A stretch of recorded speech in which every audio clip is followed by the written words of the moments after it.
Chapter 19. Mercury. Mercury, the messenger of the gods, is at a distance of 42 times the diameter of his progenitor, the Sun.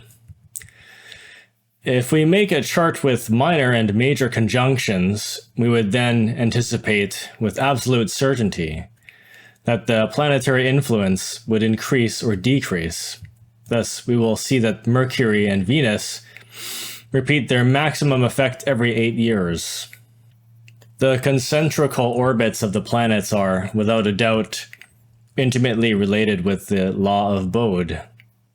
If we take the following geometrical development, 0, 3, 6, 12, 24, 48, 96, 192, and if we add 4 to each number, then we achieve a series of numbers which, more or less, represent the distance between the planetary orbits and the Sun. The sizes of the planets vary among them.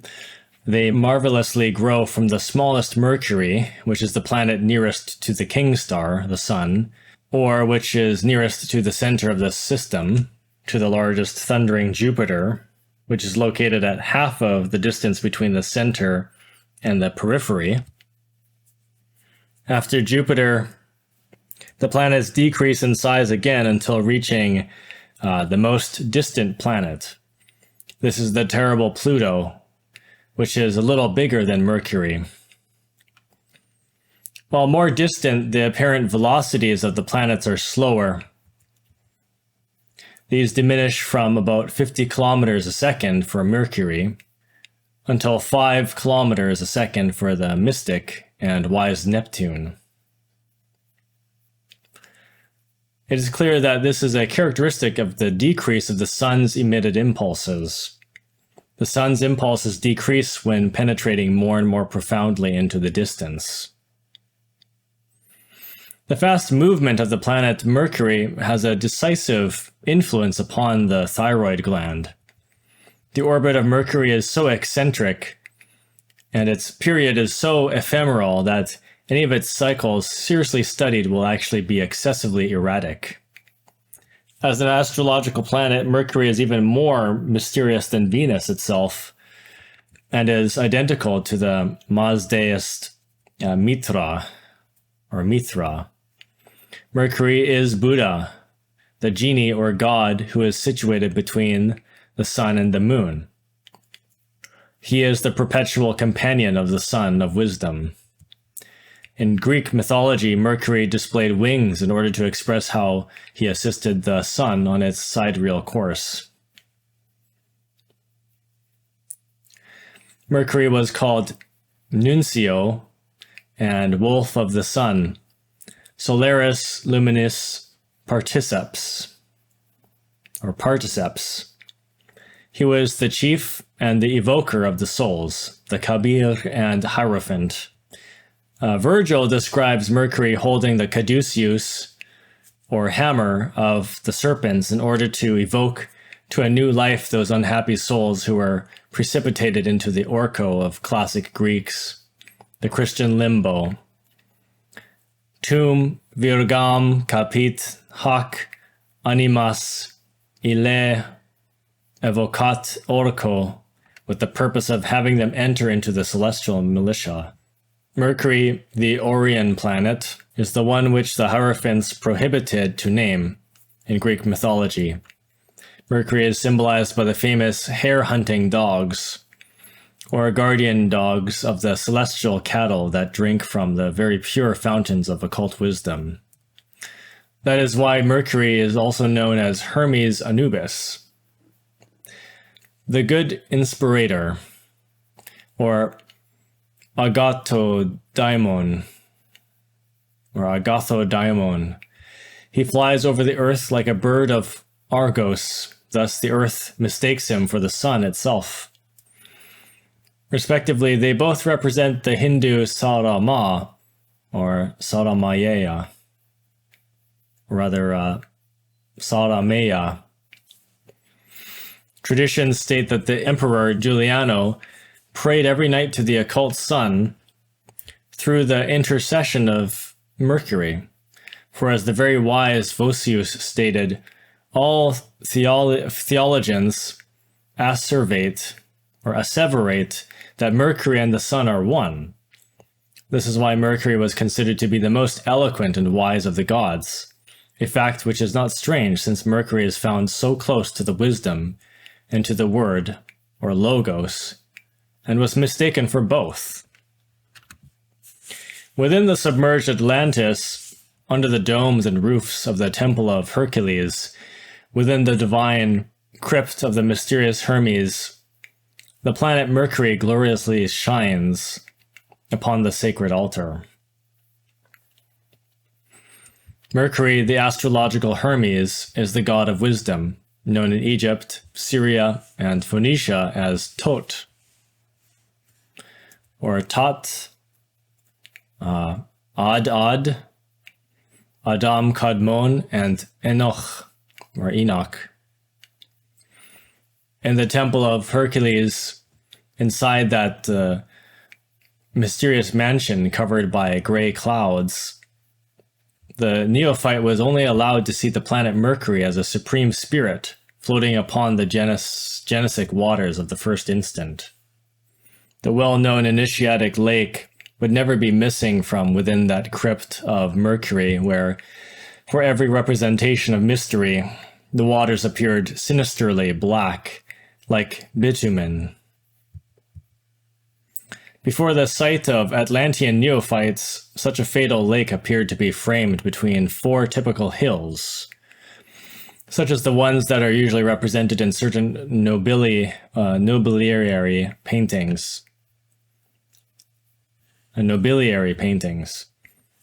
This sexual symbol reminds us of one of the tales from the Thousand and One Nights that has the title of The Prince from the Four Black Islands.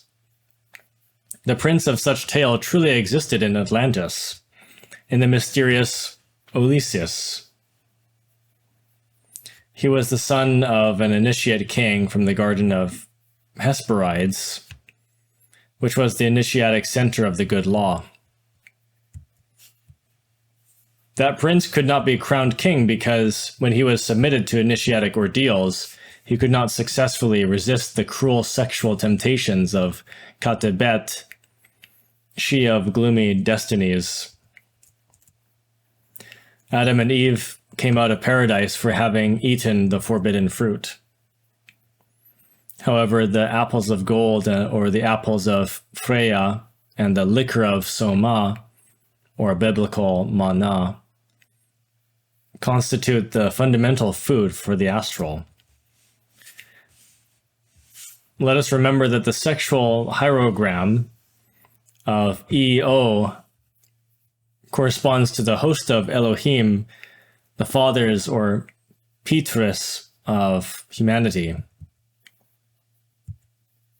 The ens seminis is the Mercury of secret philosophy, within which the whole ens virtutis of the sacred fire is found.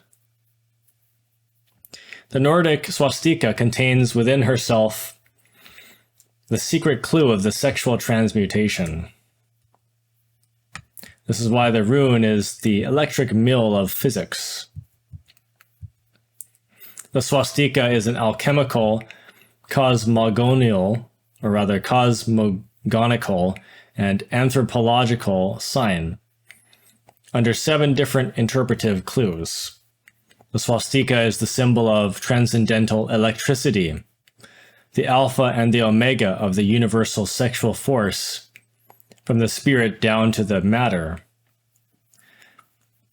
Therefore, whosoever achieves to comprehend its mystical significance is free from the great Maya or illusion. The 3 letters AZF are the 3 initials of the Great Arcanum. Whosoever knows the Great Arcanum can transmute the black waters of Mercury, of the secrety, within the lunar human quaternary. Only with violence and rebelliousness can the kingdom of heaven be conquered.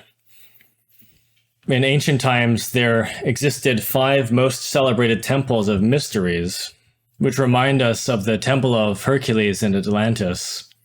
The first of these temples was indeed named after Hercules, The second was the temple of the Gaelic Mars. The third was the temple of Minerva Miliense. The fourth was the temple of Diana of Ephesus. And the fifth was the temple of Isis of the Nile. Every temple of mysteries has 3 successive altars. The first is the altar of poverty, of the beginner. The second is the altar of the supreme art of alchemy, of the companion. The third is the altar of death upon which any resurrected master has triumphed. The Sahaja Maituna, sexual magic, is the science of Peter. This holy apostle from the mysteries of Jesus has the keys of the kingdom.